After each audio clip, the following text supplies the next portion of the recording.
मैंने ले लिया, टेंशन मत करो।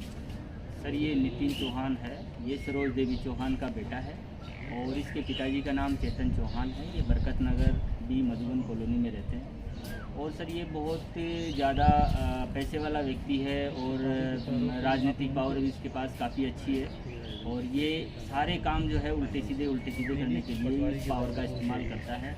अब कभी तो सर ये कहता है कि भाई मैं मतलब गहलोत साहब का तथाकथित रिश्तेदार हूँ, कभी कहता है मैं साला हूँ, लेकिन चलो जो भी है अपन उसके बारे में क्या विचार करें। इसके सहयोग ये सर सहयोग लेता है बड़े बड़े IAS RS इन लोगों के सहयोग से ये हमारे को बिल्कुल कुचलता जा रहा है। हमारी कोई भी प्रशासन में कोई बात होती है तो कोई हमारी प्रशासन सुनने के लिए तैयार नहीं होता।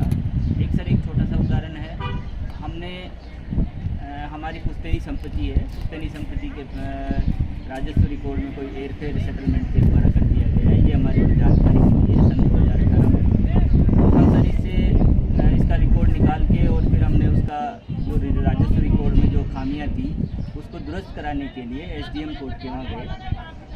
तो सर हमारे को प्राइमरी लेवल पे हमने DI मांगी थी। उस वक्त जगत राजेश्वर जी SDM हुआ करते थे और SDM साहब ने हमारे को स्टे भी दे दिया था। बट SDM साहब ने 2 मिनट बाद में हमारे को बोलते हैं कि भाई आप उस स्टे की कॉपी को वापस लाओ, मुझे कुछ करेक्शन कराना है। मैंने ले लिया, टेंशन मत। हमने साहब वो कॉपी वापस दे दी, हमारे कोई इतनी नॉलेज थी नहीं। तो उन्होंने उस पेज को फाड़ा और कहा कि कल आना, कल एक नया आदेश देंगे, उसमें ये सब बीमारियां आपकी ख़त्म हो जाएगी। हम दूसरे दिन गए तो उस दिन से लेके आज दिनांक तक हमारे को जो प्राइमरी लेवल पे स्टे मिलना चाहिए था वो भी SDO ने कभी नहीं दिया। हमने सर काफ़ी प्रयास किया तो हमारे को बाद में पता चला कि कोई अधिकारी इस चीज़ को सुनेगा। हम ऊपर चले गए तो ऊपर भी हमारे को न्याय की उम्मीद थी जो नहीं मिली। धीरे धीरे सर हम काफ़ी सिविल कोर्ट भी इन्वॉल्व हो गए, बहुत सारे कोर्टों को शामिल किया है, बहुत सारे कोर्टों में अलग अलग तरीके के प्रकरण चले हैं।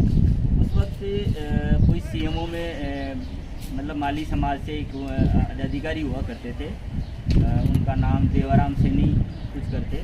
तो देवाराम सैनी जी ने इसको इतना प्रोटेक्ट किया, देवाराम सैनी जी ने इसके बारे में इतना कुछ इसका सहयोग किया कि पुलिस डिपार्टमेंट हुआ या रेवेन्यू डिपार्टमेंट हुआ, कोई भी डिपार्टमेंट में कोई भी अधिकारी हमारी बात को सुनने के लिए तैयार ही नहीं होता था।